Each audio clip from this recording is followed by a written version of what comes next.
Salve, camaradas da Runners Brasil, a maior e melhor revista de corrida de rua do Brasil. Quem sabe das Américas.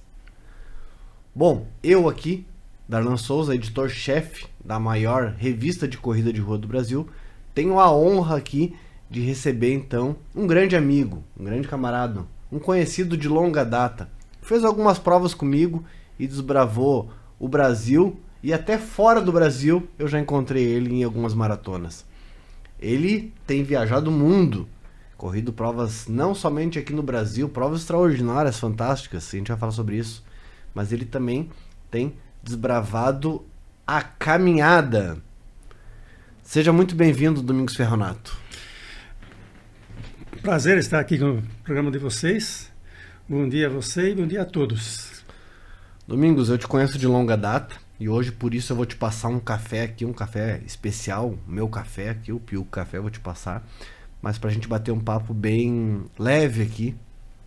E eu queria então que você começasse falando, vamos começar de trás pra frente. O que você aprontou lá na Europa agora, nas últimas semanas, nos últimos meses? Conta pra nós o que você aprontou. Em 2004 eu fiz o Caminho de Santiago de Compostela, o chamado Caminho Francês, que é o mais tradicional dos caminhos de Santiago, existem vários. E eu gostei tanto que eu prometi para mim mesmo que faria novamente. E esse ano, sem planejar muito, sem ter pensado que seria esse ano que faria novamente, resolvi caminhar novamente e começando fazendo um caminho maior. Fiz o próprio caminho francês, mas esticando o início para Lourdes, na França. Quantos quilômetros tem o caminho francês? 775 quilômetros. O caminho 775. Começa em Saint-Jean-Pied-de-Port, que é na França, quase na divisa com a Espanha, até Santiago de Compostela, que é quase já os 70 quilômetros do mar no oeste europeu. E esse ano eu fiz um caminho de 953 quilômetros, começando de Lourdes, passando e indo até Saint-Jean-Pied-de-Port e aí continuando no caminho francês. Lourdes até... em Portugal. E Lourdes é França. Na França. Na França. E chega na Espanha. A gente cruza a Espanha entre Saint-Jean-Pied-de-Port, que é a última cidade da França, e Roncesvalles, que é a primeira cidade na Espanha. Na verdade, Roncesvalles é um vilarejo antigo, tem mais de 1000 anos, mas é um ponto de referência do Caminho de Santiago, um local muito interessante. É o primeiro ponto de referência da Espanha do Caminho francês no Caminho de Santiago. Então, para você aí, foram 20 anos aí fora do caminho, fez em 2004 e agora em 2024 resolveu fazer de novo. O que te motivou a fazer agora em 2024? Eu criei um slogan para o Caminho de Santiago lá em 2004, que eu falo que o Caminho de Santiago é uma viagem ao fundo da alma humana. No que significa essa frase, esse termo? Você caminha de todas as formas, sozinho, você conhece pessoas do mundo inteiro, faz amizade com pessoas, com outras pessoas, você simplesmente conversa, fala bom dia, deseja bom caminho, assim como as pessoas desejam bom caminho para você. Mas digamos assim, a vivência, a convivência do caminho, ao que você vive no Caminho de Santiago, é algo totalmente único, específico, e que nos deixa assim, a gente faz assim pensar como o mundo deveria ser. Eu falo que o Caminho de Santiago é o mundo como o mundo deveria ser. O mundo ideal, digamos assim. Exatamente. As pessoas que estão lá, e são muitas pessoas, esse ano a previsão é de que 500 mil pessoas façam os total dos caminhos de Santiago. 500 mil pessoas? 500 mil pessoas. Apesar que a maioria faz os últimos 300, 200 e 100 quilômetros.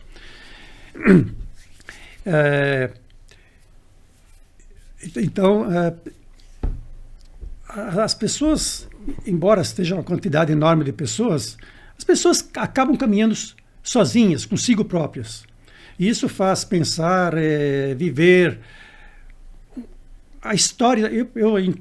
Para mim, pelo menos, foi viver a história da humanidade, porque você faz um caminho que ele é percorrido há 1.200 anos, embora nesses 1.200 anos tiveram alguns séculos que teve uma quantidade menor, bem menor de caminhantes, de peregrinos, mas é algo que tem 1.200 anos de história. E a própria história da Europa, a história da humanidade. Então você vive, você viaja para dentro de si próprio, né? Por isso que eu chamo aquilo de uma viagem ao fundo da alma humana. E é exatamente o mundo como deveria ser. Você não vê problemas, as pessoas têm dificuldades, obviamente, você vê pessoas com os pés totalmente cheios de bolhas, assim, coisas assim, você olha assim, você fica abismado, como é que essa pessoa consegue? E elas fazem. Você vê coisas assim que você fica ao mesmo tempo encantado e ao mesmo tempo fica como o ser humano pode fazer aquilo que ele quer fazer. De fato, a força humana pode mover montanhas. É uma coisa fantástica. É uma coisa fantástica. Bom, o período, a gente sabe que como é uma longa jornada, você mesmo falou, 953 quilômetros, é necessário reservar um bom tempo. Qual é o período de tempo ideal, tanto para a pessoa fazer, seja na primavera, verão, outono, inverno, ou até o período de dias? Como você consideraria, o que você considera ser o ideal para fazer de dias e também digamos assim, a estação? Considerando o caminho francês, que é o mais tradicional e é o que mais gente faz, que é 775 quilômetros, eu diria que um tempo ideal seria uns 35 dias. Eu falo ideal. Eu fiz em 24 dias em 2004. Agora eu fiz os 953 quilômetros em 28 dias. Mas eu diria que eu fui um maratonista. Não é ideal fazer tão rapidamente assim. Então, eu diria que fazer uma média de 25 quilômetros por dia é o ideal. Porque isso sobra tempo para você ficar um pouco nas cidades. Contemplar, conhecer, porque tem muita coisa para se ver e conhecer nesse caminho. Muita coisa. Inclusive, muita coisa que a gente nem sabe que existe. As pessoas nem sabem que existem. Você passa por vilarejos de 2.000 anos e que tem 10, 12, 15 casas. Mas que está lá e é diferente. Uma coisa que nós que vivemos num continente que tem 500 anos, algo totalmente diferente, que vale a pena ver e conhecer. Por isso que o ideal é fazer em termos de 23 a 27 quilômetros por dia. E aí olhar, visitar, conhecer essas coisas interessantes que tem no caminho. Mas fazendo um resgate histórico aqui, você falou que o nosso continente tem 500. Eu discordo de você, Domingos. Nosso continente aqui, pelo menos na América, aqui no Brasil, a gente tem 100 e poucos anos. Porque foi descoberto em 1500, ficou abandonado até 1800 e poucos. Quando Napoleão tocou o terror na Europa, a família portuguesa veio para cá e a partir dali rolou o desenvolvimento. Então eu acredito que a gente tem aí 100 e poucos anos. Eu discordo um pouquinho de você. Eu concordo com esse ponto de vista. É verdade, é isso mesmo. 100 e poucos anos, né? A gente tá novinho ainda, né? Domingos, agora uma outra coisa que eu ia falar para você. Você fez em 2004, obviamente teve algumas experiências, foi diferente, dessa vez você prolongou o caminho. Você notou alguma mudança no caminho e alguma mudança em você nesses 20 anos, de lá para cá? Sem dúvida que o caminho mudou muito. Tenho dúvidas que as mudanças sejam positivas, porque o que acontece é que, digamos assim, aspectos comerciais passaram a interferir até certo ponto no próprio caminho. Porque o caminho digamos assim, é um evento muito bem sucedido, é um evento conhecido no mundo todo. É algo que quem conhece quer fazer. E logicamente que isso envolve pessoas que ao fazer elas estão lá caminhando, consumindo, comprando. E isso tem aspectos de comércio, de turismo as entidades espanholas estão, digamos assim, aproveitando disso. Com certeza ainda vale muito a pena fazer, espero que essa parte comercial não tome conta do caminho. Inclusive as próprias instituições que envolvem o Caminho de Santiago estão preocupadas com isso. Então, digamos assim, a principal mudança que eu senti no caminho em si foi essa. Né? Assim, está mais moderno. Mais comercial, assim. Digamos assim. Quando eu fiz em 2004, eu me senti viajando no tempo. Literalmente viajando no passado. Literalmente. Né? Porque era uma coisa assim, você viajava, passava por lugares muito antigos, que você não via nada de moderno. E obviamente que também não existiam as redes sociais, internet, essas coisas que também muda a cabeça da gente e muda tudo isso. Por exemplo, lá todo mundo faz hoje caminho, levando um celular, que aí está em comunicação com o mundo todo, o tempo todo. Em 2004 não era impossível. Exatamente. Em relação a mim, digamos que a primeira experiência, por ser a primeira e por ser considerada por mim uma viagem na história da humanidade, ela foi mais impactante. Ao ir novamente agora, eu sabia que eu ia encontrar, né? O que é bastante diferente. Mas, ao mesmo tempo, é tão fantástico que eu cheguei em casa pensando e decidido, vou fazer novamente. Tu pretende fazer novamente? Vou fazer novamente. Não necessariamente o mesmo caminho, pode ser que eu faça outro. Um outro trecho. Né? Mas se eu gosto tanto, só que da próxima vez eu quero fazer de forma diferente, eu não quero fazer 950 quilômetros em 28 dias, eu quero fazer em 40 dias. Sim. Então, cara, é dessa forma, quer dizer, a próxima vez eu vou fazer o caminho da forma como de fato deve ser feito. E para isso eu preciso de tempo. Tinha pouco tempo essa vez, tinha pouco tempo outra vez. Quando falo pouco tempo, número limitado de dias, com passagem comprada para de volta e etc.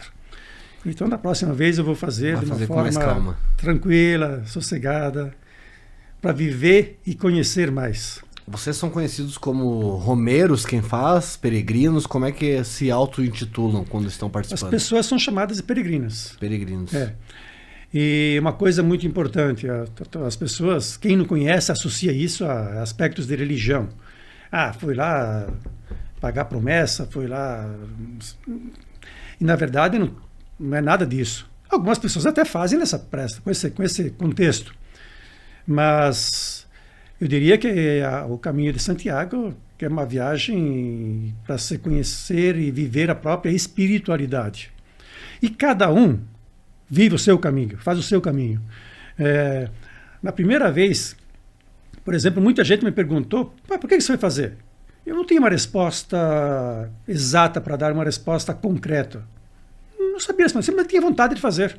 Tinha uma vontade intensa de fazer. Eu conheci o Caminho de Santiago por acaso, numa viagem de turismo na Europa, dirigindo carro. Eu tinha planejado naquela viagem passar em Santiago de Compostela como uma cidade turística. E aí fui de Pamplona até Santiago dirigindo. E sempre Qual país? Para deixar claro para os nossos ouvintes aqui. Na Espanha. Na Espanha, sempre na Espanha. Tudo isso em Espanha. Isso. E aí, no caminho, eu sempre via a placa, Caminho de Santiago. Eu achava estranho, porque eu não conhecia, não sabia sobre a lenda do Caminho de Santiago. E eu pensava assim, bom, estou no caminho certo, porque estou indo para Santiago de Compostela, né? E aí, na volta do caminho, por acaso, eu li uma reportagem de turismo do jornal, acho que no Estadão, sobre o Caminho de Santiago. E aí eu tomei conhecimento do que era, de fato. Na sequência, a Globo fez um Globo Repórter sobre o Caminho de Santiago. E aí conheci mais ainda. Quando eu assisti o programa, eu falei assim, vou fazer isso aí. Só que eu demorei 9 anos para fazer. Vê o poder da mídia? Durante esses 9 anos ficava aquela coisa pesando nas costas. Eu tenho que fazer o Caminho de Santiago, tenho que fazer o Caminho de Santiago. Até que um dia eu fiz e foi fantástico e repeti e vou repetir novamente. Ótimo, Domingos, vou aproveitar aqui a tua reflexão e eu vou te dar uma xícara aqui do meu café. Aproveite aí uma xícara, aqui é meu café. Você gosta de café mais forte ou mais fraco? Normal. Normal. Tá bom. Vou passar aqui uma exclusividade, é a primeira vez no nosso podcast que a gente faz um café ao vivo. Não, ele teve com o Davi Laranjeira também, mas ele se atrapalhou um pouquinho. Então é a segunda vez, vamos dar uma palmatória. Vou passar uma aguinha quente aqui. Sou chato, hein, Domingos? Eu gosto de café bom. Vamos passar uma aguinha na tua xícara. Café bom é uma das melhores coisas que podemos tomar. Claro, com os amigos, batendo um papo e tal, né? Enrolando o dia aí. Vou lavar a xícara aqui. Vou passar um pra ti aqui. A gente tomou no Ibirapuera, né? Aquela vez lá. Sim. Ficamos um tempão batendo um papo e tal. E agora vai tomar aqui em primeira mão aqui, ó. Tá bastante pra você aí. Eu pelo menos gosto de tomar bastante. Vou continuar passando mais um pouquinho. Ô Domingos, me fala uma outra coisa aqui referente ao caminho. Vocês acabam dormindo e se alimentando em lugares incomuns. Aonde vocês dormem, aonde vocês comem, como funciona essa logística e toda essa operação? Isso, na verdade, é aquilo que faz o caminho, nos faz aprender muitas coisas. Então, a gente dorme, por exemplo, em albergues. Em albergues, tem albergues comunitários, públicos. Pré-determinados, né? Já no caminho. Que fazem parte do caminho. Tem os albergues que são geridos pelas igrejas em alguns locais, isso só tem em alguns locais, não em todos os locais. E tem também os albergues particulares, que agora tem muitos. Em 2004 quase não tinha albergue particular, agora tem muitos. E como é que são esses albergues? Esses albergues tem lá uma porção de beliches, e você chega, e é uma sala grande, tem albergues que tem tamanho de um pavilhão. 100 beliches. Tamanho de um pavilhão. Pois é. E você chega lá, escolhe coloca lá seu saco de dormir, e é o local que você vai dormir no dia. Tem um banho para todo mundo usar, o banheiro, para todo tomar banho. Logicamente tem vários chuveiros.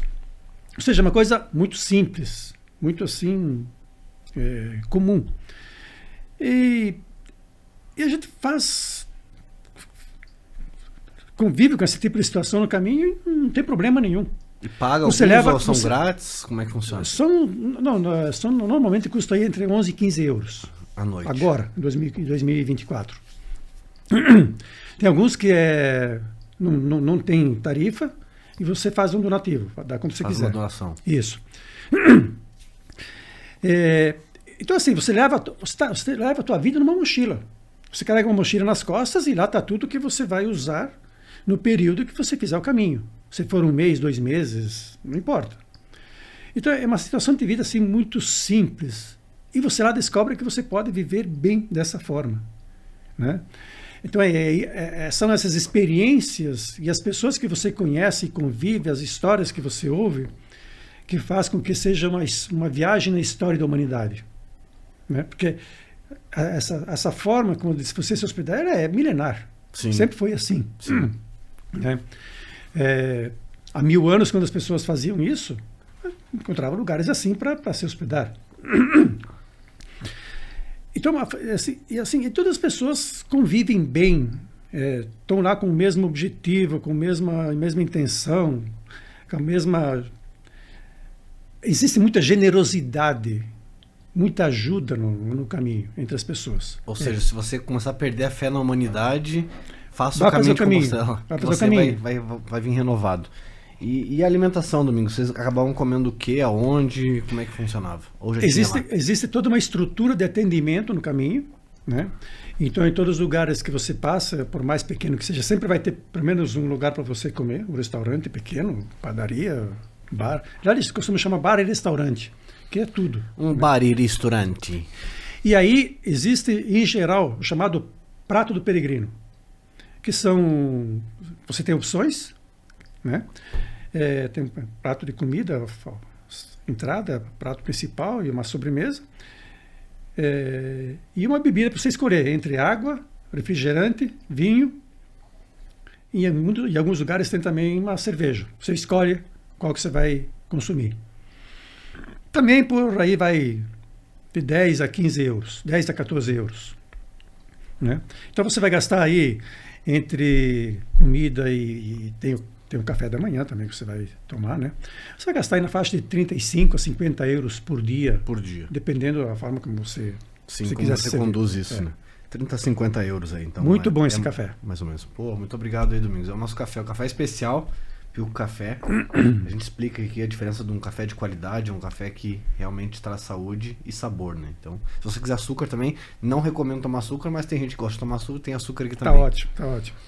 Ô Domingos, bom, então assim, como você falou, existe já toda uma logística, existe toda uma preparação que facilita bastante. Você vê pessoas de diferentes nações lá, você vê pessoas de diferentes lugares lá. E a recomendação principal é começar aonde? Em que país, em que cidade, aonde desembarcar, aeroporto. Vamos tentar destrinchar isso para quem nos assiste. Fala assim, pô, eu vou fazer, mas e aí? Qual a passagem que eu compro? Em qual aeroporto? Em qual cidade? Vamos tentar ajudar um peregrino que está aqui com a gente aqui e ele quer fazer esse caminho. Já que você falou que foi através das mídias que você se motivou, então vamos ajudar através das mídias quem tá lá com um dinheirinho e um tempo aí para tirar as férias aí lá? Bom, o primeiro passo é escolher qual caminho fazer, porque são vários, né? O caminho francês é mais tradicional, mas tem o caminho do norte, que é o chamado caminho inglês, que vai para o litoral norte da Espanha. Tem o caminho primitivo, que é um caminho recente que criaram, que dá uns 100 e poucos quilômetros, que começa na região de Oviedo, La Coruña, entre Oviedo e La Coruña, para chegar em Santiago, você vem do norte. Tem o caminho que começa em Sevilha, depois de Sevilha, é o caminho mais longo, inclusive, e tem, acho que 2 ou 3 caminhos chamados caminhos portugueses, né? E tem o caminho aragonês, que em boa parte ele usa o caminho francês, mas no início, nos primeiros 100, 150 quilômetros é diferente. São as opções que existem. Mas, além disso, fazer o caminho de Santiago não significa você fazer o caminho do jeito tradicional. Por exemplo, muita gente, eu particularmente não aprecio isso, não acho isso simpático, muita gente faz os últimos 115 quilômetros. Começa em Saria e vai até Santiago. Muita gente faz isso, talvez... Ou seja, só na Espanha. Só na Espanha e dentro da província da Galícia, né? Ou seja, então o primeiro passo é escolher qual caminho, o segundo lugar onde começar. Então você pode fazer, eu vou fazer o caminho francês todo, começar em Saint-Jean-Pied-de-Port, na França. Ou começar em Roncesvalles, que daria 750 quilômetros, ou começar em Pamplona, ou começar em Burgos, em Leão, são todos locais... Porque você acredita que um caminho mais longo, a pessoa acaba realmente imergindo e refletindo mais, porque daí, com o passar do tempo, vai imergindo mais naquela cultura do que 100 km, que é uma coisa rápida, e talvez não tenha aquela profundidade. Sem dúvida. Perfeito. Né? Por isso que eu acho sem graça fazer os últimos 100 km. Porque é muito... Você não conseguiu se desconectar ainda do mundo que você vive, né? E por causa disso, que muita gente faz esse centro aqui, pelo menos no verão, isso em julho e agosto, né? Ter uma multidão de gente não é muito bacana, né? Então, assim, eu acho que o ideal é começar pelo menos em Leão, que são 300 quilômetros. De Lyon. De Lyon eu conheço, passei lá agora. E é uma cidade linda. Ou Burgos, por exemplo, que dá perto de 400 quilômetros. Né? Acho que pelo menos isso, né? A pessoa deve tentar fazer. É lógico, eu só tenho 5 dias para fazer o caminho e quero fazer o caminho. Para começar, vai fazer os 115 quilômetros. Ou vai fazer um caminho português. Vamos pensar vale no seu caminho aqui, Domingos, aqui te interpelando aqui. Como você começou lá e fez o de mais de 900, mas você fez uma vez o de 750, existe um ponto de start onde você diz, aqui eu começo. Uma paróquia, existe um caminho de start que diz, a partir deste, que a gente que corre maratona sabe, né? A partir daqui é a largada. Existe a largada, um lugar específico onde você dá o seu primeiro passo ou não? Não, assim, como regra não. Lógico, aí tem a questão da tradição. Então, caminho francês tradicional, começa em Saint-Jean-Pied-de-Port. É a tradição, isso é a tradição, mas não é uma regra, né? Você pode começar em Saint-Jean-Pied-de-Port, você vai simplesmente, porque você tem o passaporte do peregrino. E nesse passaporte você vai pegar o carimbo. Em cada albergue que você se hospeda, você pega o carimbo. Porque é com ele que você vai pegar, você recebe um certificado na chegada em Santiago de Compostela. E você só vai receber o certificado se você apresentar o passaporte com os carimbos. Não importa quantos quilômetros você fez. E esse passaporte você adquire aonde? Você pode comprar em cada local, em cada local de passagem, sempre tem alguém, os albergues, os públicos, os paroquiais, sempre tem o passaporte para te entregar. Ou você pode comprar antes para já começar com ele embaixo do braço. Eu, por exemplo, peguei aqui no Brasil. Nós temos aqui uma associação dos amigos do Caminho de Santiago de Compostela, aqui em São Paulo. Eles fazem todo um trabalho voltado para quem faz o caminho, para quem vai fazer e quem já fez. Fazem caminhadas, inclusive. E eles fornecem o passaporte. Então já saiu com ele ali já embaixo do braço. Já. As 2 vezes eu saí do Brasil com o passaporte do peregrino. Mas poderia ter pegado em Saint-Jean-Pied-de-Port, ou em Lourdes, no caso, quando eu comecei esse ano. E aí você vai, cada lugar que você para, você pega o carimbo. Vamos ajudar os nossos leitores. Eu sei que tu tem um inglês muito bom de sobrevivência. Eu sei que você parla italiano molto bene. Eu sei que você também Consegue se comunicar bem em espanhol, você é lá do sul. E para quem tem dificuldade de língua, tem alguma restrição? Ou você acredita que a pessoa vai conseguir ir bem sem dominar nenhum idioma, a não ser o português do Brasil? Se só falar o português, óbvio que vai ter dificuldade, mas dá para fazer o caminho. Porque o espanhol, quem fala português consegue se comunicar com o espanhol, e vice-versa, né? Vai ter dificuldades? Vai, muitas vezes, mas vai conseguir comer, beber, dormir. Vai aproveitar igual, sem problemas. Não vai ter maiores problemas. Não. Até porque deve ter muita gente de Portugal e do Brasil também, né? E de outros países também africanos, né? E assim, como eu falei, existe muita ajuda mútua. As pessoas se ajudam. Por exemplo, eu tenho muita dificuldade com o francês. E quando então agora, por exemplo, eu caminhei 160 quilômetros na França, de Lourdes até chegar em Saint-Jean-Pied-de-Port. Então, em alguns lugares, as pessoas só falavam francês e eu não falo francês. Tive dificuldade. Mas aí tem um peregrino que fala francês e que fala inglês ou espanhol, ou mesmo português, me ajudava. Sim. E aí consegui resolver sem muitas dificuldades. Então o intérprete tem lá o tempo todo. Você sempre vai ter ajuda. Sempre vai ter ajuda. Assim, a coisa mais fantástica do caminho é a generosidade que existe entre as pessoas. Isso é uma coisa fantástica. Então você vai ter dificuldades, vai. As dificuldades que você vai ter basicamente é por uma questão uma coisa que você está fazendo em geral, está fazendo para a primeira vez, é os pés. As pessoas têm que se preocupar com os pés. São os pés que levam a Santiago de Compostela. Você vai usar os pés para caminhar. O resto não é acessório. Você tem que pensar nos pés, pensar no calçado certo que você vai usar e saber que independente de qualquer coisa você vai ter bolhas, você vai ter que tratar delas e vai ter que tomar cuidado para que elas não tomem conta, não gerem dificuldades a ponto de não permitir que você caminhe. Entendi. É isso. Né? E como é que você escolheu o calçado? Bom, já tive a experiência de 2004, né? Passaram 20 anos aí, você já tinha experiência, você também veio da corrida, a gente vai falar um pouquinho sobre isso depois.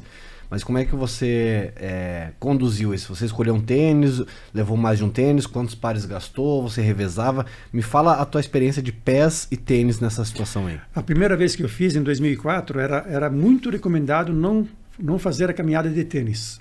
Porque, em tese, os tênis da tecnologia era totalmente diferente de hoje, nem se compara. Então, em tese, o tênis não aguentaria a viagem, a caminhada toda. E aí você teria que comprar um tênis novo e uma coisa inapropriada é você começar o caminho com tênis novo. Porque você pode ter problemas com mais facilidade. Então, na época, era recomendado fazer com botinha, aquelas botas de trekking. Eu comprei uma, usei ela um tempo antes de fazer o caminho e fiz com ela e deu tudo certo. Tive bolhas, logicamente. Teve um período que a passola do pé estava quase toda em bolhas, mas não me permitiu fazer o caminho, caminhar normalmente. E foi desse jeito. Dessa vez é totalmente diferente. Hoje, na época, eu nem fazia corridas de rua. Agora eu já fiz maratonas, muitas e outras maratonas. E os tênis hoje são totalmente diferentes do que era em 2004. Então eu comprei um tênis, eu fiz de tênis. E a tua pergunta se você leva um ou dois pares, a gente sempre vai levar um só. Porque uma das coisas que você tem que sempre pensar é o que você está levando está pesando nas tuas costas, está ocupando espaço na mochila. E você tem que procurar levar o menor peso possível, porque o peso vai fazer diferença. E muita diferença. Eu fiz isso errado na primeira vez, não aprendi suficientemente, fiz novamente dessa vez. Levou muito peso de novo. E custa caro isso, porque o peso ele vai te judiar demais no caminho. Porque é autossuficiência, você tem que levar todo o seu equipamento. O que você vai viver no caminho, o que você vai usar, vai estar dentro de uma mochila. Né? E assim, o recomendado é que a mochila pese até 10% do seu peso. Então, para quem pesa 60 quilos, é complicado fazer caber na mochila o que você precisa em 6 quilos. E, por outro lado, quem pesa 110 quilos deve evitar de colocar 11 quilos na mochila. Porque, muito peso. Senão vai... E você perdeu peso? Você reduziu o seu percentual de peso ao longo do percurso? Na primeira vez eu perdi 5 quilos e agora eu perdi só 3. Porque você mandava bem na comida lá, sabia a importância. Sim, mas também eu estava pesando menos agora, estou com o corpo em função das corridas mais com estrutura muscular mais consolidada do que a primeira vez, né? Então, naturalmente, eu perdi menos peso. Se você pudesse pontuar um ponto alto, assim, um momento assim que seja o ponto alto do caminho de Compostela, assim, não, esse aqui é aquele dia ou aquele momento que para mim foi o momento mais mágico. E o pior momento, os dois extremos. Nossa, esse momento foi o pior, nunca mais quero reviver isso, não quero lembrar disso. Qual os dois, assim, que seriam os dois extremos, assim, para as pessoas já estarem preparadas para o que está por vir de emoções? Eu diria que o pior momento, assim, que eu nunca mais quero viver isso, não acontece. Mas o que acontece é dificuldades que surgem, né? Então, por exemplo, na primeira vez, eu não tinha... Porque agora, o fato de eu ser maratonista e ultramaratonista e fazer treinos constantes, isso facilitou bastante para mim fazer o caminho. E na primeira vez eu não tinha essa experiência, embora eu treinasse, mas eu treinava pouco, né? E eu nunca tinha feito caminhadas. No terceiro dia, em 2004, eu tive tanta dor, tendinite nos calcanhares, mas doía tanto, que eu fiquei com medo, muito preocupado de não poder continuar. Fiquei com medo de ter que parar. No terceiro dia, por um período, em certos minutos, eu caminhava de lado, depois eu caminhava para trás, depois eu caminhava para frente, para tentar suportar a dor, de tanto que doía. Mas é como eu te falei, quer dizer, existe uma ajuda, uma generosidade entre as pessoas que faz com que as coisas sejam facilitadas. A pessoa viu caminhando dessa forma, veio conversar comigo, perguntando o que eu tinha, expliquei a situação. Paramos numa farmácia, numa cidadezinha seguinte que paramos, eles me ofereceram, venderam os produtos que valia a pena colocar no pé para, digamos assim, minimizar as dificuldades, palmilha, produto para colocar nos dedinhos, nos dedos dos pés, etc. E aquilo me permitiu continuar. Continuei, consegui chegar onde eu queria chegar naquele dia. Passamos por Pamplona e parei em uma cidadezinha, Sisu Menor, que é uma cidadezinha pequena. E no dia seguinte eu levantei e comecei a caminhar devagar e vi que dava para continuar. Então aquilo foi um dia assim terrível, não por causa da dor, que era terrível, mas você está lá você não pensa nisso, você passa a se preocupar com o fato de poder não concluir. Sim. É isso que passa a te preocupar, isso que passa a ser um peso para você. Então, a partir do momento que você percebe que você está sofrendo, mas você consegue andar, você começa a considerar a hipótese de que você vai atingir teu objetivo e aí você vai minimizando a dificuldade e passa e vai embora, né? Então, foi um momento difícil. Essa vez, no último dia do caminho antes de chegar em Saint-Jean-Pied-de-Port, veja que os primeiros 160 quilômetros agora eu não conhecia, porque a outra vez eu comecei em Saint-Jean-Pied-de-Port e esse ano eu comecei em Lourdes. Né? E o caminho passava dentro de uma fazenda, porque essas coisas, o caminho passa dentro de fazendas, principalmente na França, no meio de vegetação, no meio de roças, agricultura. Nem sempre é estrada. Em asfaltos, lá eles chamam de carreteiras, as vias, as grandes rodovias, tem de todo jeito no caminho. E o caminho passava dentro de uma fazenda, literalmente fazenda mesmo, de gado, cavalos, ovelhas, essas coisas. E o caminho ele subia contra a montanha, ou seja, você subia em linha reta para cima. E aquilo foi tão longo, tão difícil, que não chegava no fim nunca, não chegava. Então chegou uma hora que o cansaço era tanto, e você olhava aquilo, era mais subida, que aquilo foi assim desolador. Você lembrou da Uphill Marathon? Olha, quantas vezes eu lembrei da Uphill. Mas depois que você chega, engraçado, que te dá mais saudades depois são essas coisas, essas dificuldades que você passou. Agora, o lado contrário das dificuldades, respondendo a tua pergunta. Não existe um momento específico, mas existem alguns momentos, né? Por exemplo, tem situações assim que são totalmente inesperadas. Por exemplo, a primeira vez, que foi no quarto dia, depois daquele dia que eu pensava que ia ter que desistir, eu cheguei num local chamado Alto de Nossa Senhora do Perdão.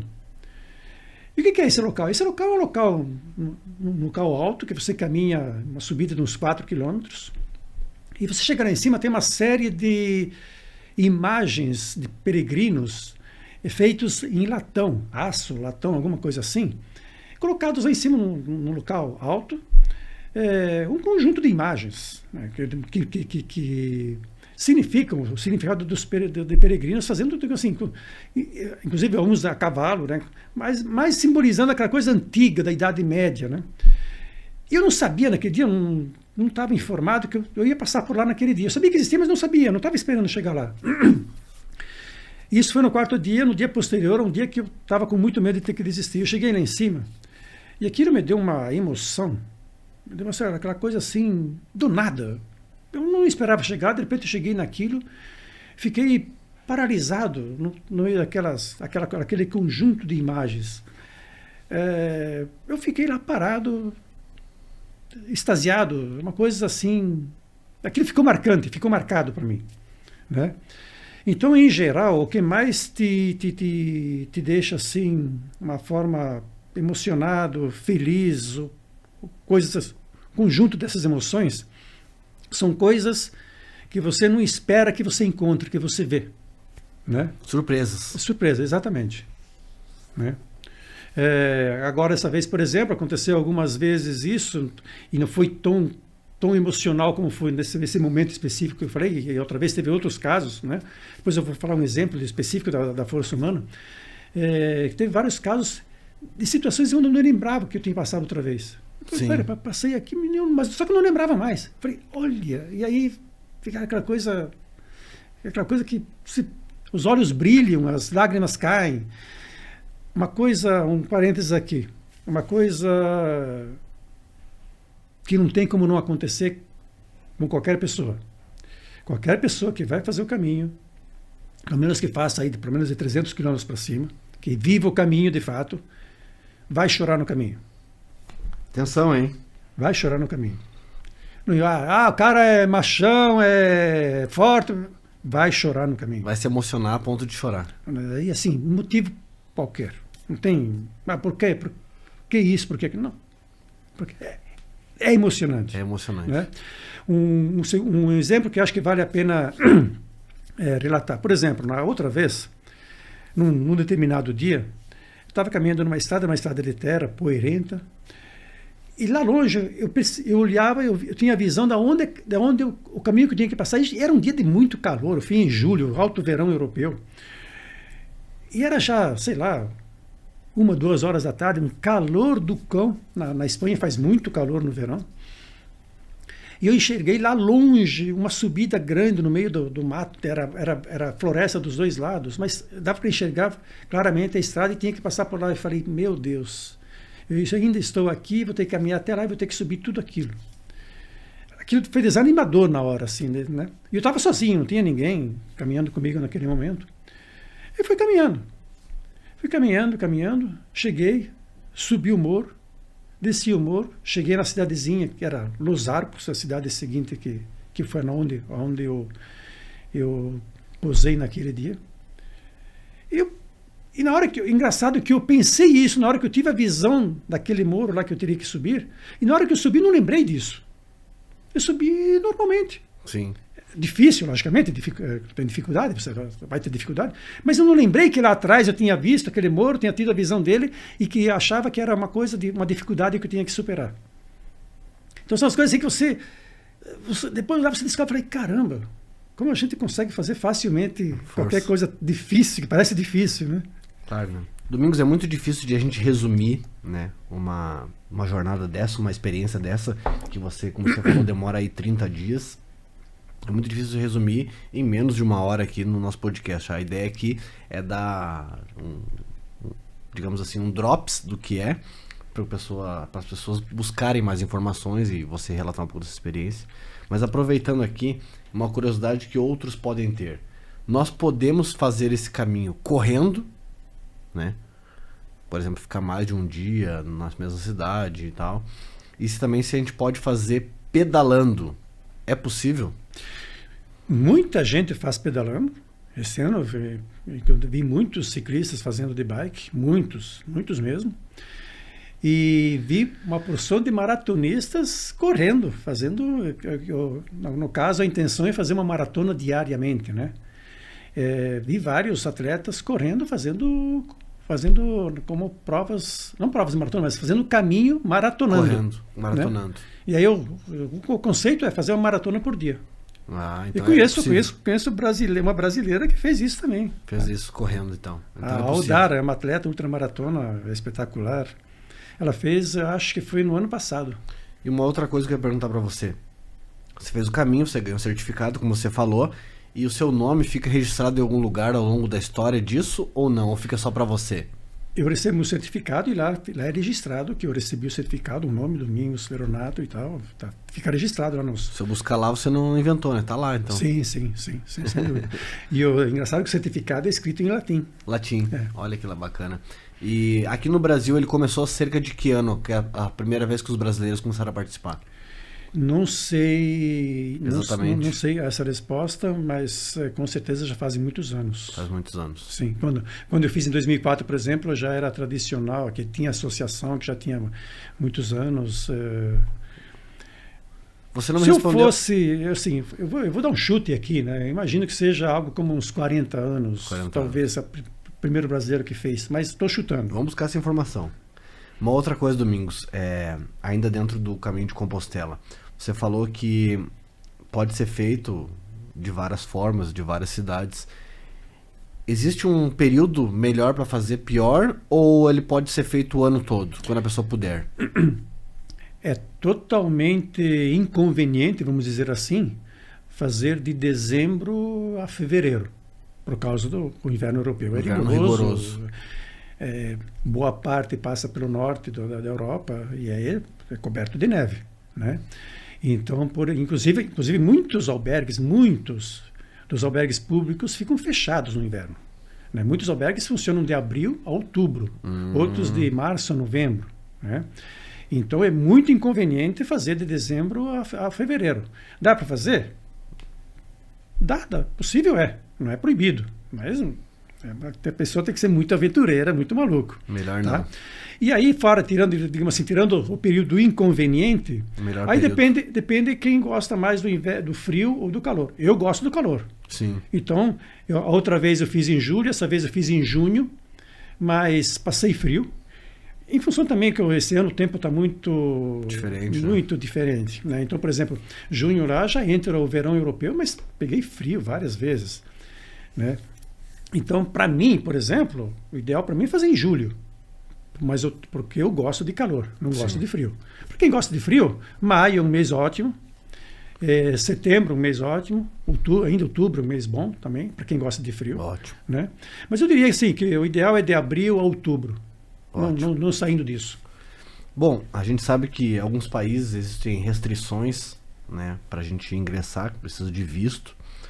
O Japão agora caiu o visto, mas nos Estados Unidos ainda precisa. Na Europa não precisa visto. Então basta um passaporte válido, uma passagem de ida e volta, seguro, que aí fica mais fácil da pessoa ir. Só para alertar as pessoas, né, que elas não têm noção, acham que precisa de visto para entrar na Europa. Não precisa de visto. Ainda não, parece que 2025 tá para entrar, né, Domingos? Outra coisa importante, Domingos, você falou que o pessoal tem um cálculo de valores. Claro que isso vai depender de cada um, mas mais ou menos a gente tem que trazer aqui pro nosso ouvinte aqui. Se é em torno de 30 euros, que você falou, 30 euros vezes... 35 a 50, dependendo do que você vai consumir. Vamos botar ali, então, 30 para facilitar. Mas podia ser 50. 30 vezes 30 dias... 900. Em torno de... Não, 9 mil euros. Não, 900. 30 vezes 30, 900 euros seria, né? 1.000 euros. Sim. 1.000 euros Isso. por 30 dias. Sim. Mais a passagem e tal. Então, assim... Passagem a gente sabe que sempre é em torno de 1.000 euros. Sempre é nessa faixa aí. 1.000 euros mais 1.000 euros, 2. Então, 3.000 euros, digamos, a pessoa iria bem com uma sobra de grana suficiente para poder aproveitar essa jornada. Sem dúvida. Sem dúvida. 3.000 euros está sobrando. Sim. 2.000 euros apertadíssimo. Sim. Mais uma vez, sempre depende de qual é o caminho a pessoa vai fazer. A pessoa vai começar em Burgos, que é fácil para chegar e é mais curto. Porque assim, chegar em Saint-Jean-Pied-de-Port é meio complicado, porque Saint-Jean-Pied-de-Port é uma cidadezinha pequenininha, lá fica nos Pirineus. Então, por exemplo, você tem que pegar voo daqui para Madrid, normal, uma opção mais prática, né? Daqui para Madrid, Pamplona, e de Pamplona você vai de trem, de ônibus ou de táxi até Saint-Jean-Pied-de-Port, né? O táxi vai custar uns 200 euros, porque são 90 quilômetros, se não me engano. Agora, você vai para Burgos, vai começar em Burgos, por exemplo, que são em torno de 400 quilômetros. De Madrid para Burgos é fácil você ir. Sim. Né? Tá certo? E depois aí de Burgos até Santiago de Compostela, você vai fazer em 15 dias. Uma pergunta então, surgiu aqui. Logicamente você vai gastar menos. Então, veja bem, essa conta que nós fizemos juntos aqui é considerando o caminho tradicional. De Saint-Jean-Pied-de-Port até Santiago de Compostela. Uma outra pergunta que surgiu aqui então já. Se fizer o caminho mais curto, ganha o certificado igual? Sim.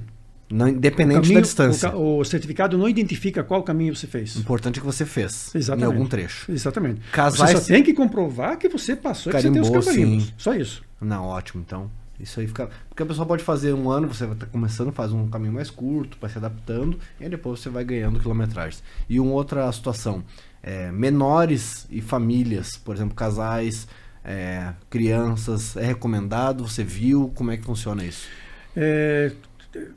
Normal isso. Lógico que você não vê tantos casos assim, é óbvio, porque isso também não é tão simples e fácil, né? Mas, por exemplo, esse ano tinha uma... Eu até tenho fotografia, uma família de italianos, um casal, com duas filhas, uma de 11 anos e outra de colo, assim, de carinho, quer dizer, ele carregava nas costas, no berço, aquele berço que você carrega nas costas, né? Só que essa criança já tinha talvez um ano e meio, 2 anos já lá, que já caminhava. Sim. Né? Então, o maior tempo ele carregava nas costas. Eu achei assim muito, muito, muito bonito, muito simpático a situação. Né? Por isso que eu pedi para ter uma foto, eles concordaram. Eu vi outras situações de famílias com crianças fazendo o caminho. Então é possível a família fazer. Sim, logicamente que aí mais difícil, mais trabalho, vai caminhar, mais demorar mais, etc. Né? Mas pode. Uma outra coisa interessante, a gente aqui no Brasil tem, né, uma romaria grande também, que é aqui em São Paulo, para Nossa Senhora Aparecida. Você já fez esse também ou não? Esse é o chamado Caminho da Fé, ainda não, mas pretendo fazer também. A gente já fez correndo. Nós fizemos correndo. Cada um corria um pouco e a gente saiu aqui de Osasco e fomos até Aparecida correndo. Ah, tá. A gente fez correndo. Cada um corria um pouco, dava em torno de 42 km por dia, corria 14 de manhã, 14 da tarde, 14 da noitinha. E a gente parou em São José dos Campos, se não me engano, para dormir. E aí chegamos no outro dia lá. É possível fazer correndo, hein? A gente faz correndo. Então tá aí uma dica. Pega um grupo de 4, 5 pessoas num carro e aí a cada 14 km vai revezando. Vamos fazer dessa forma, correndo a partir de Águas da Prata, que é o caminho tradicional? Olha, vamos planejar isso.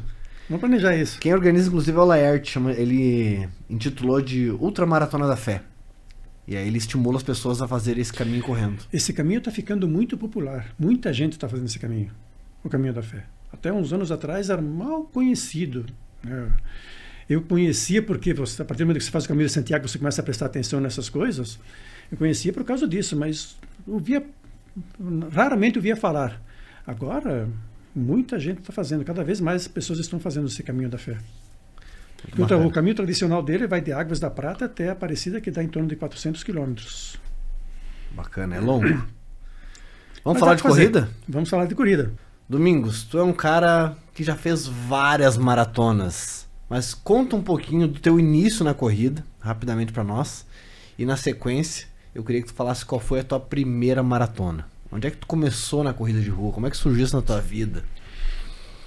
Comecei meio por acaso.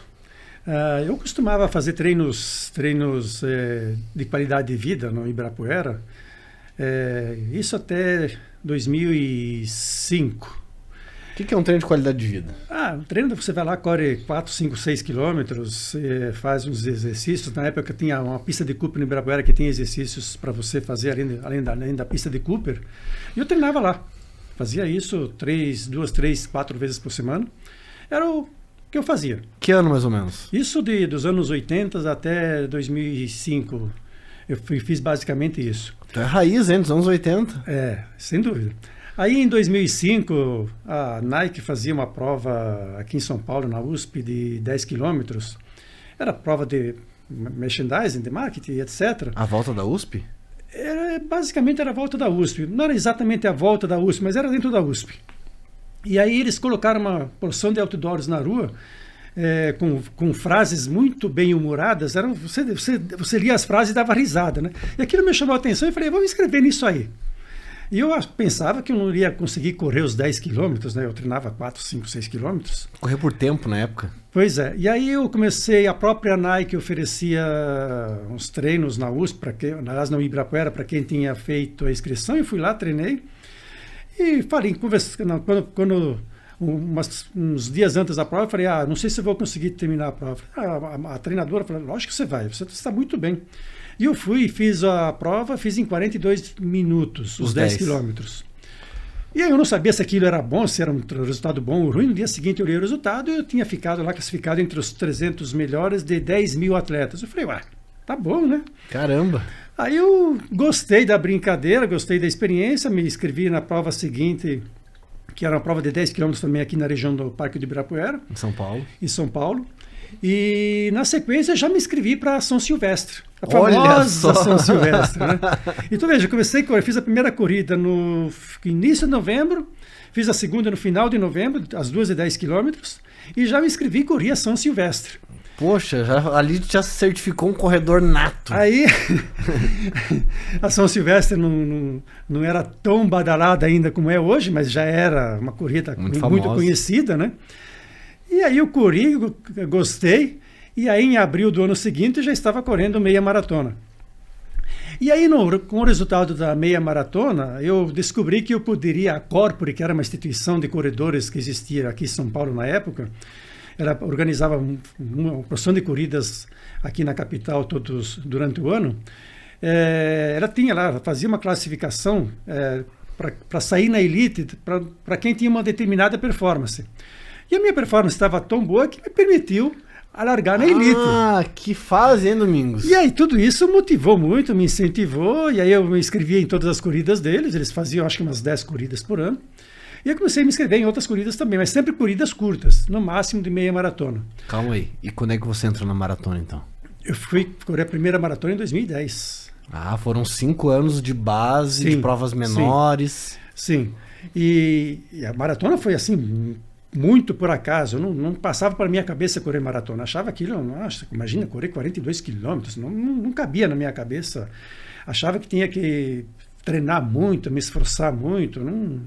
E aí um dia um amigo de corrida, muito amigo meu e que é muito gozador, muito zoador, logo no dia seguinte uma maratona de São Paulo. Ele falou assim, o Domingos não corre maratona porque é frouxo. E um outro amigo também, muito amigo, falou assim, é isso mesmo, o Domingos é frouxo. Aí eu falei, é? Então vamos fazer o seguinte, vamos correr uma maratona, vamos nos inscrever numa maratona e eu te dou 1 hora de vantagem. Se você chegar menos que 1 hora depois de mim, eu pago o churrasco para a turma. Eu faço uma feijoada para a turma. Feijoada. Se você chegar mais que 1 hora depois de mim, você faz um churrasco para a turma. Ele falou, tá bom, fechado. Aí nós fomos, ok, falei, agora me ferrei, pensei comigo mesmo, né? Tem que treinar. Eu nunca tinha corrido maratona, ele já tinha corrido 6 ou 7 maratonas. Aí nós fomos olhar um lugar para que tivesse uma maratona naquele ano, isso em 2010, e isso era em abril. E nós descobrimos uma maratona de Buenos Aires que ia ser em outubro. Aí combinamos, vamos inscrever em Buenos Aires, ok, vamos. Aí uma porção de amigos da turma se inscrevemos na maratona de Buenos Aires e fomos correr a maratona. Aí eu cheguei para o meu treinador, aí nessa época eu já treinava com uma equipe de treinamento, né? E eu falei, olha, eu me inscrevi numa maratona, você acha que eu consigo correr maratona? Ele falou, lógico que você consegue. Só treinar direitinho. Ele começou a passar o programa de treinamento de maratona. Eu treinei, fui correr a maratona de Buenos Aires. Estreou numa internacional, então, em grande estilo. Exatamente. E aí eu fiz em 3 horas e 14. Caramba! Então, 3 horas e 14 para mim, assim, eu não tinha lá muita noção, né? Mas para mim, para as pessoas que viram, eu tinha já 50 anos, né? E era a primeira maratona que eu corria. Aí as pessoas me elogiaram. Olha, como é que você conseguiu correr em 3 horas e 14, primeira maratona? E ele fez em 4 horas e 45. Ou seja, ele chegou 1h30 depois de mim. Caramba, teve que pagar. Aí ele teve que ouvir toda a zoação. Que ele disse que eu não corria porque eu era frouxo. Aí ele teve que ouvir toda a zoação de mim e fazer o churrasco para a turma. Né? Para quem não conhece o Domingos corre tão bem, que a gente se encontrou em algumas maratonas. Vamos lá. Maratona na Uphill, lá em Santa Catarina. Eu tava quebrado, mal na prova, e ele passou por mim e decolou. Maratona de Chicago. Tá eu lá, fazendo força. Quando vê ele encostou, ei, tudo bem? Ô, tá aí, Domingos, tudo bem? Tá bem, vai. Sumiu. Maratona de Londres, eu queria ter encontrado ele, não encontrei. Na largada, antes se encontramos, mas não encontrei no percurso. Ele corre bem, 3 horas e 14, primeira maratona, é excelente, né? Bom, e aí depois disso, daí a gente se inscreveu para o sorteio da Maratona de Nova York. E eu não sabia que poderia ter me inscrito diretamente pelo resultado que eu tinha tido em Buenos Aires. E aí antes do sorteio, eu recebi a informação da organização da Maratona de Nova York que eu estava inscrito em função da minha performance. E aí começa a gerar aquela motivação, ânimo, incentivo, etc. E ao correr a Maratona de Nova York, eu descobri que existia uma tal de majors, né? Que na época era 5 majors, 5 majors. 5 maiores maratonas. 5 maiores maratonas do mundo, que era Nova York, Chicago, Boston, Londres e Berlim. Depois, em 2014, entrou Tóquio também nessa relação, que passou a ser as 6 majors. E agora está em vias de entrar Sydney, que vai virar 7 majors. 7 majors. E quando eu corri em Nova York, descobri que existia essas 5 majors, falei assim, vou correr tudo isso aí. E aí eu me programei, comecei a me inscrever. Na prova seguinte, eu corri Berlim. E corri Nova York em 3 horas e 11, que foi um tempo também muito bom. E aí em Berlim eu corri em 3 horas e 4. E eu estava indo para fazer sub-3, né? Na sequência veio Boston, que foi em 2013, que foi o ano da bomba. Que é se você tá com a camiseta. Exatamente. Que foi o ano da bomba, que estourou durante a maratona. Vivi aquela experiência, eu já tinha passado, já tinha cruzado, obviamente. Eu tinha finalizado. Mas foi assim uma experiência dolorosa de ter visto ao vivo e vivido aquela situação, né? E então, em função disso, depois eu repeti no ano seguinte, porque eu fiz questão de voltar lá em 2014, que foi assim emocionante. Podemos assim, lavar a alma, de ver como o Boston se recuperou e enfrentou aquilo e fez um evento tão grandioso em 2014. Segurei, Domingos, segurei. Assim que eu conheci o Domingos, em razão da Uphill Marathon, a gente trocou muitas ideias. A gente bateu muito papo, a gente teve uma amizade mais próxima aí. Inclusive ele foi no meu casamento aí. E uma das coisas que eu perguntei pra ele foi sobre justamente a Maratona de Boston, que eu sabia que ele tinha feito, que ele tem um carinho muito especial. E aí em 2013 ele fez, passou por essa experiência, em 2014 voltou lá. Mas antes disso ainda, ele tinha me contado que... Antes de ele me contar várias coisas sobre corrida, ele tinha me contado que ele conseguia conciliar a vida de trabalho e treinos e tudo mais, porque ele, né, é uma pessoa que tem uma organização melhor. Então não é todo mundo que consegue treinar e não é todo mundo que consegue ter uma disciplina como o do Domingos tem.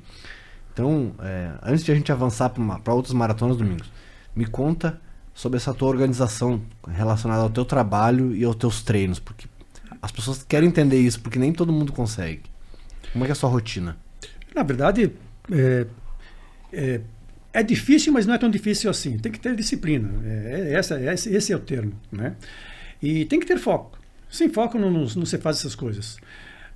Os horários de treinamento, normalmente, dia de semana a gente treina à noite e não treina no sábado e no domingo pela manhã. Você tem que abrir mão, e todo maratonista abre mão de algumas coisas, muitas vezes de muitas coisas, né? Então, por exemplo, para quem gosta de balada, tem que praticamente esquecer as baladas de final de semana, porque você vai acordar cedo no sábado para ir para treinar, você vai fazer normalmente os treinos longos de sábado e vai treinar também no domingo de manhã. E, na verdade, é uma questão de se planejar, se organizar e, acima de tudo, ter foco. Você tem que ter foco e disciplina, né? Você vai ter que treinar, o ideal é treinar 4 vezes por semana. É bom também fazer treinos de academia, então você vai treinar aí em torno de 6 dias por semana, ou mesmo 7 dias por semana, para você ser um atleta que não ter problemas. Você pode deixar de fazer academia? Pode, mas vai ter lesão com muito mais facilidade, né? Então o importante não é só fazer os treinos de qualidade, que é os treinos de corrida, mas os treinos de fortalecimento também é importante. Isso ocupa tempo, sem dúvida, né? Então você tem que abrir mão de certas coisas, e é o que todo maratonista faz, e ultramaratonista também, né? Porque assim, além das maratonas, eu corri outras maratonas e eu corri a Comrades, né? Na África do Sul, que é uma prova de 90 quilômetros, é a ultramaratona mais famosa do mundo. E a mesma coisa, mais ou menos, como comparar aqui em São Paulo, subir do Guarujá até São Paulo correndo. Um ano sobe e outro ano desce, né? E eu fiz em 2019 de subida de Durban até Pietermaritzburg, 90 quilômetros, e a maior parte é subida.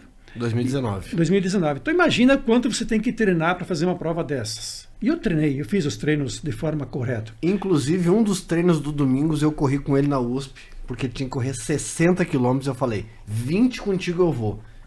E nessa preparação de 2019 eu corri, não foi verdade? É verdade. E ter amigos para isso, nessas horas é muito importante. E vários amigos me treinaram comigo, né, nesse período. O treino mais longo que eu fiz foi de 70 quilômetros na USP. Fiz muitos treinos acima de uma maratona. Então, mais digamos assim, um mito que existe. Atleta amador não deveria correr mais que uma maratona, no máximo 2 por ano. Para quem vai fazer uma ultramaratona, faz muitas maratonas de treinos por ano. Mas aí, mais uma vez, tem que ter os cuidados de ter um fortalecimento muscular, ter os cuidados para não se lesionar com facilidade, porque a lesão faz você parar e aí destrói tudo, né? Então, isso é um conjunto de coisas. Você tem que ter foco, disciplina, motivação, treinamento, fortalecimento e vontade de fazer as coisas. Vontade acima de tudo, né, Domingos? Bom, falando em vontade, eu tinha uma vontade muito louca de correr a Uphill Marathon. 2015, 2014 eu tava assim, com uma vontade maluca depois que eu vi aquela prova. Escrevi um livro sobre ela, inclusive, Fujam para as Montanhas. E encontrei então o Domingos Ferronato em 2016 lá, e eu descobri que ele já era um veterano da prova. Domingos, conta pra nós a tua experiência na Uphill, e você é uma das pessoas aí que mais correu Uphill. Conta pra nós um pouquinho mais sobre a Uphill Marathon, que fica lá em Santa Catarina, na Serra do Rio do Rastro. É uma prova extremamente dura. Conversaram comigo para mim correr a primeira edição, que foi em 2013. E quando falaram comigo, eu conhecia a Serra do Rio do Rastro passando de carro, né, descendo e subindo de carro. E eu pensei, quando falaram, eu falei, imagina fazer uma maratona na Serra do Rio do Rastro, é impossível, tá louco, aquilo não dá, imagina. E aí nem pensei no assunto, né? Aí as pessoas foram lá e correram. Teve só 50 atletas que fizeram a primeira edição. Aí na segunda edição, em 2014, o meu treinador me convidou, falou, vamos lá fazer. Aí como as pessoas já tinham corrido a primeira vez em 2013, eu falei, bom, possível vamos lá, né? Mas eu achava que ia ser uma coisa totalmente fora de lógica. Aí eu corri a prova, terminei bem melhor do que a grande maioria dos atletas, embora eu estivesse com uma lesão que não me permitiu treinar direito, mas terminei, apesar disso, teve muita chuva e vento, foi um dia difícil, mas terminei bem. E aí me inscrevi no ano seguinte, em 2016 era sorteio. Me inscrevi no sorteio e fui sorteado, e aí eu acabei correndo a prova 6 anos seguidos. Então até 2019 só tinha 3 atletas que tinham corrido 6 edições. Você, o Nilson? Eu, o Nilson Lima e o Paulo Lacerda, né? E aí em 2020 veio a pandemia e aí bagunçou todas essas coisas, né? Então até 2019 tínhamos 3 atletas só que tinham corrido 6 edições. Porque já eram 7 edições, mas nenhum tinha corrido mais que 6. E o Nilson Lima, que é uma lenda, meu amigo, gente boa pra caramba, meu amigo, e tem já 370 maratonas nas costas. Vai vir aqui, hein? É o cara que mais tem maratona no Brasil, já foi convidado. Você é uma pessoa fantástica, né? E aí, depois de 2020 para cá, não me inscrevi mais. Mas, assim, era uma prova espetacular, eu gostava muito de fazê-la. Assim, no Brasil era a prova que eu mais gostava de fazer, assim como no mundo a prova que eu mais gosto é a Maratona de Boston. Boston, tu é apaixonado. Gosto demais. Eu sei. Respeito tua opinião, Domingos. Tenho opinião contrária, mas respeito tua opinião, porque eu sei que você viveu... Eu chamo Boston de a Maratona das Maratonas. Maratona das Maratonas. Respeito tua opinião. Não fiz ainda, então não posso falar, mas eu respeito porque você já viveu essa experiência das mais intensas, como a gente falou, 2013, 2014 e outras vezes. Eu fui lá. Também em 2022. 2022. Domingos, tem alguma prova, aproveitando aqui que a gente está numa fase final já, tem alguma prova que você ainda não correu e que é um desejo que você vai correr? Tem várias grandes maratonas no mundo que eu gostaria de correr. A Marine Corps é uma das grandes maratonas dos Estados Unidos, é uma maratona que eu gostaria de correr. A Maratona de Sydney, que agora vai se tornar a 7ª Majors no mundo. A Maratona de Paris, eu nunca corri. Meia? A Maratona de Paris, nunca corri. Londres já corri 2 vezes, Chicago 2 vezes, Boston 3 vezes e mais a virtual. Disney? A Disney gostaria, mas digamos assim, não estaria no topo da minha lista, porque tem outras que eu acho mais importantes. A Big Sur na Califórnia, eu gostaria de correr. Tem uma maratona na Noruega que é corrida à meia-noite, que é chamada O Sol da Meia-Noite. Por ser uma prova interessante, né, o horário que ela corre, tem sol nessa hora na Noruega, né, então eu gostaria de correr. Sim, tem várias maratonas que eu gostaria de correr. E gostaria de correr outras maratonas também. Por exemplo, eu não pude fazer a back-to-back da Conrads em função de questão coronária, cardiológica. Vamos falar sobre isso. Ok, vamos lá. Domingos já participou de várias corridas, várias maratonas. Agora, recentemente, no primeiro bloco, a gente falou, então, sobre o caminho da fé. Mas ele passou por uma situação aí muito delicada. E a gente, então, vai falar um pouquinho disso aí. Ele vai explanar um pouquinho para nós de uma forma rápida, porque é um assunto longo, a gente poderia ficar aqui o dia inteiro, mas de uma forma rápida. O que aconteceu com o coração emocionado do Domingos Ferronato? Em 2019, depois da Conrads, eu resolvi aceitar um convite para ser um voluntário num grupo de trabalho de cardiologia do Hospital Dante Pazanese, chamado Cardio do Esporte. Eles fazem um grupo de médicos lá, eles fazem um trabalho com atletas como eu e outros, até mesmo atletas profissionais, que envolve pesquisas e trabalhos para desenvolver situações para enfrentar problemas de cardiologia com atletas.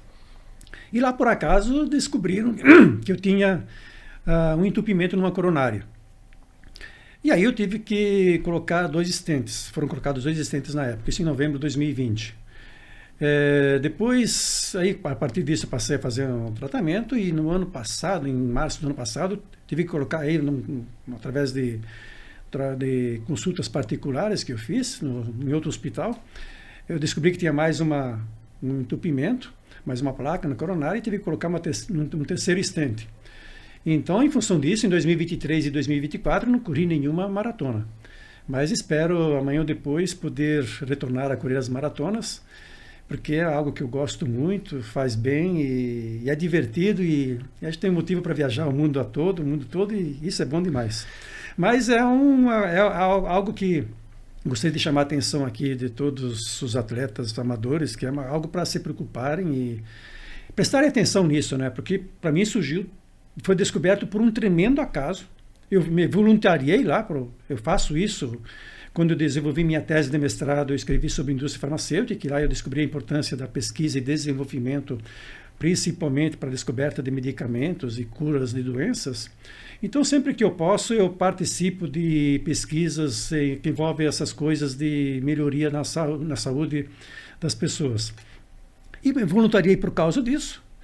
E foi lá que foi descoberto, por acaso, que eu tinha esse entupimento. Eu fazia acompanhamento cardiológico uma vez por ano e nunca tinha sido detectado isso. Então, é muito importante ter esse acompanhamento. Tivemos um caso recente no jogador uruguaio que faleceu por um problema cardiológico em pleno jogo de futebol no estádio do Morumbi. Então, não é algo para se brincar, né?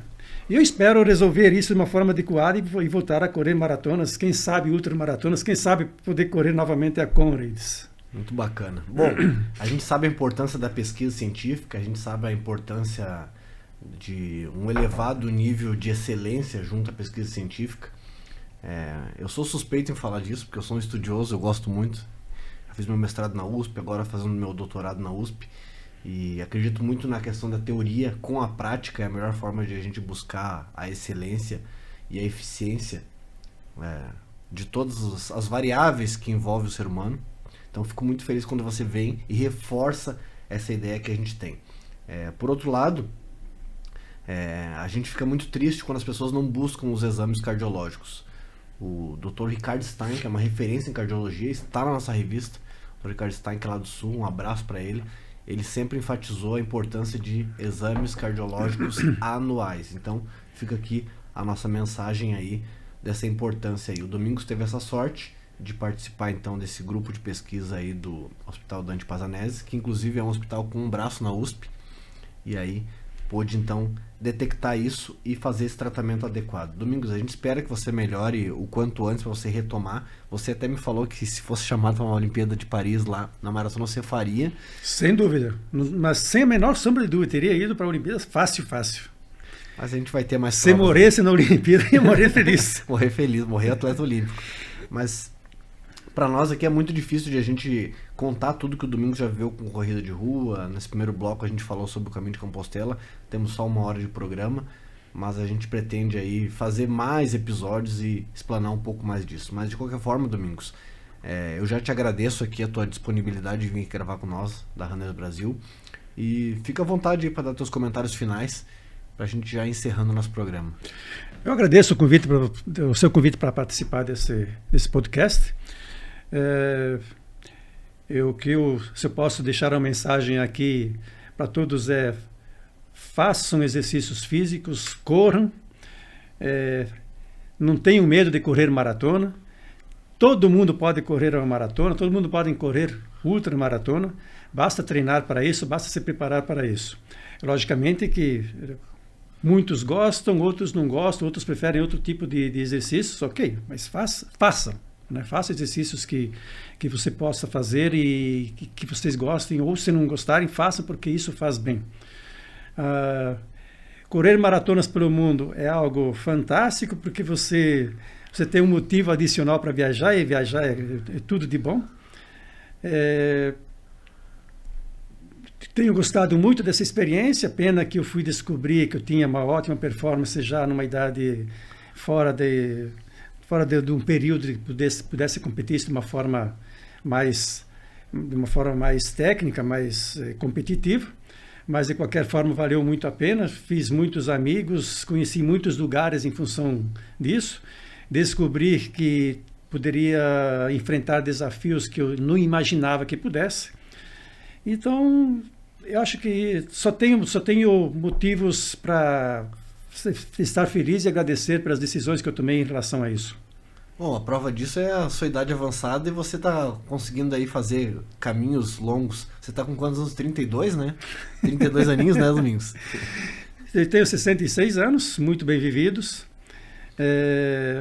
mas eu acho que esse é o ponto mais motivador. Quer dizer, eu consigo ter desempenho numa prova melhor do que a maioria de quem tem 20, 25, 30 anos. Então, acho que é isso que nos deixa mais motivado e incentivando a gente a fazer mais sempre que possível. Muito bacana. Realmente, corre mais do que eu ia. Domingos, eu vou aproveitar aqui, esse final do nosso programa. Café em grãos, tu tem um moedor de lá ou tem que ser já moído? Tem moedor ou não tem moedor? Não tem moedor em casa. Não tem moedor, então vou ter que te dar um... O que tu quer em grãos ou tu quer moído? Porque se eu te der em grãos, tu vai ter que comprar um moedor. Moído. Então eu vou te dar um moído aqui. Tomar o nosso café aí. Torrado em grãos. E aqui também. Eu vou te dar um moído, mas te agradeço aqui. A tua presença no nosso podcast. Muito obrigado. Tenho certeza que você vai voltar aqui para contar mais histórias para nós. Eu que agradeço e vamos em frente. Vamos que vamos. Forte abraço a todos aí. Até mais. Tchau.